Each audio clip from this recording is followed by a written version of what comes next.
Bismillahirrahmanirrahim. Assalamualaikum warahmatullahi wabarakatuh. Pada kesempatan kali ini kita akan belajar di kelas 9 bab yang pertama, yaitu materi meyakini hari akhir mengakhiri kebiasaan buruk. Adapun submateri yang akan kita bahas adalah pengertian hari akhir dan macam-macam kiamat. Nah, tetapi sebelumnya, bagi kamu yang belum subscribe, silahkan subscribe dulu, pencet tombol like, kemudian share channel Guru Cerdas, agar channel ini dapat terus berkembang dan memberikan manfaat bagi kita semua. Nah, sekarang kita akan masuk ke pembelajarannya. Apabila kita lihat di dalam rukun iman, maka iman kepada hari akhir itu menempati urutan yang kelima. Nah, seperti ini ya. Nah, iman kepada hari akhir ini adalah meyakini bahwa seluruh alam termasuk dunia dan seisinya ini akan mengalami kehancuran. Jadi yang namanya makhluk itu berbeda dengan kholik, berbeda dengan Allah. Ada awal, kemudian ada akhir. Nah, hari akhir di mana seluruh makhluk itu dimatikan, kemudian dihancurkan oleh Allah, ini yang kita namakan sebagai hari kiamat atau hari akhir. A'udzubillahi minasyaitonirrajim. Wa anna as-sa'ata atiyatun la raiba fiha wa anna Allaha yab'atsu man fil qubur.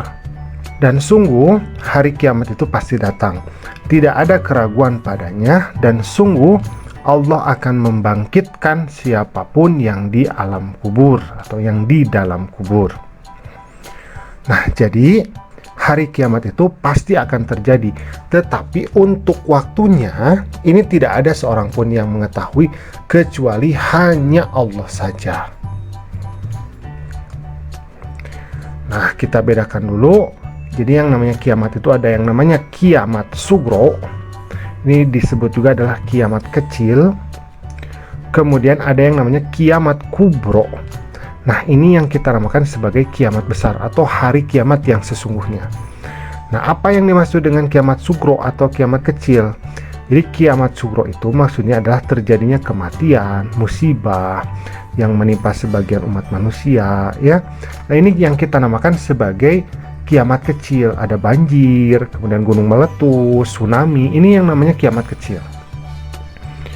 Nah, kemudian kalau kiamat besar atau kiamat kubro, ini hancurnya seluruh alam semesta beserta dengan isinya. Jadi tidak akan tersisa.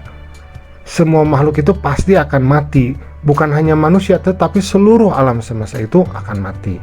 Nah, ini yang kita namakan sebagai kiamat kubro atau kiamat besar. A'udzubillahi minasyaitonirrajim. Yauma yakunun nasu kal farashil mabthuts wa takunul jibalu kal ihnil manfush. Yang artinya pada hari itu manusia seperti laron yang berterbangan dan gunung-gunung seperti bulu yang dihambur-hamburkan. Jadi menggambarkan betapa dahsyatnya peristiwa tersebut. Bahkan manusia itu seperti laron. Jadi maksudnya terlempar-lempar. Gunung itu seperti bulu ya, terlempar-lempar seperti itu. Nah, ada beberapa tanda dari kiamat kecil. Jadi tanda kiamat kecil itu maksudnya adalah tanda menjelang munculnya hari kiamat. Yang pertama, melimpahnya harta benda, kemudian orang enggan menerima sodako, munculnya orang-orang yang mengaku nabi, kurangnya sifat amanah, banyak pejabat yang zolim, perzinahan, minuman keras, obat terlarang menjadi merajalela, memperindah masjid tetapi tanpa memakmurkannya. Jadi maksudnya tidak diisi ya. Berlomba-lomba mendirikan bangunan, banyaknya pembunuhan, banyaknya kemusyrikan di kalangan umat Islam, merajalela sadisme, pemutusan silaturahim, buruknya hubungan bertetangga, orang-orang tua berlagak seperti anak muda, merajalelanya riba dan sifat kikir. Kikir itu artinya pelit, mengucap salam hanya kepada orang yang dikenal, wanita-wanita berpakaian tetapi telanjang, banyak kebohongan dan informasi yang simpang siur. Nah, ini merupakan tanda-tanda dari kiamat kecil. Kemudian ada juga yang lainnya, tanda-tandanya. Misalkan hamba sahaya perempuan melahirkan tuannya. Jadi maksudnya anak itu memperlakukan ibunya itu seperti hamba sahaya, jadi seperti pembantu ya. Kemudian ilmu agama dianggap tidak penting, perzinahan, minuman keras, fitnah, pembunuhan merajalela di mana-mana. Jumlah wanita lebih banyak daripada laki-laki. Kemudian banyaknya terjadi gempa bumi, musibah, bencana alam, ya. Kemudian lahirnya Dajjal yang mengaku dirinya utusan Allah dan sebagainya. Nah, kemudian ada yang namanya tanda-tanda kiamat besar. Nah, kalau tanda-tanda kiamat besar, artinya hari kiamat itu sudah di depan mata. Hari kiamat itu akan segera tiba. Seperti itu. Jadi yang pertama, cirinya itu adalah dabatul ard. Jadi binatang ajaib yang dapat berbicara dengan manusia. Jadi nanti akan ada binatang yang bisa berbicara dengan manusia. Kemudian, turunnya Imam Mahdi. Kemudian, adanya Dajjal. Nah, kemudian turunnya Nabi Isa alaihi salam atau Nabi Isa al-Masih, karena Nabi Isa itu belum dicabut nyawanya oleh Allah, tetapi diangkat ke langit. Nanti ketika hari kiamat akan tiba itu, Nabi Isa itu kemudian akan diturunkan kembali. Kemudian datangnya bangsa Yajus dan Majus, ya. Kemudian terbitnya matahari dari arah barat, lenyapnya Al-Quran dari mushaf dan hati manusia, kemudian rusaknya Ka'bah di kota Mekah, kemudian yang ke-9 adanya dukhon. Dukhon itu maksudnya kabut ya, atau asap. Jadi kabut selama 40 hari ini akan mematikan semua orang beriman yang sejati, sehingga mereka tidak perlu mengalami tanda-tanda kiamat lainnya. Jadi ketika kiamat terjadi itu, orang mukmin itu sudah tidak ada. Jadi semua manusia itu memang manusia-manusia kafir, manusia-manusia yang ingkar kepada Allah. Jadi orang-orang mukmin itu sudah tidak ada. Kemudian yang ke-10, bila manusia di alam ini telah menjadi kafir semuanya. Nah, kemudian ini ada nama-nama lain dari hari kiamat ya. Ada yang namanya Yaumul Qiyamah, artinya hari kiamat. Yaumul Mahsyar, hari berkumpul.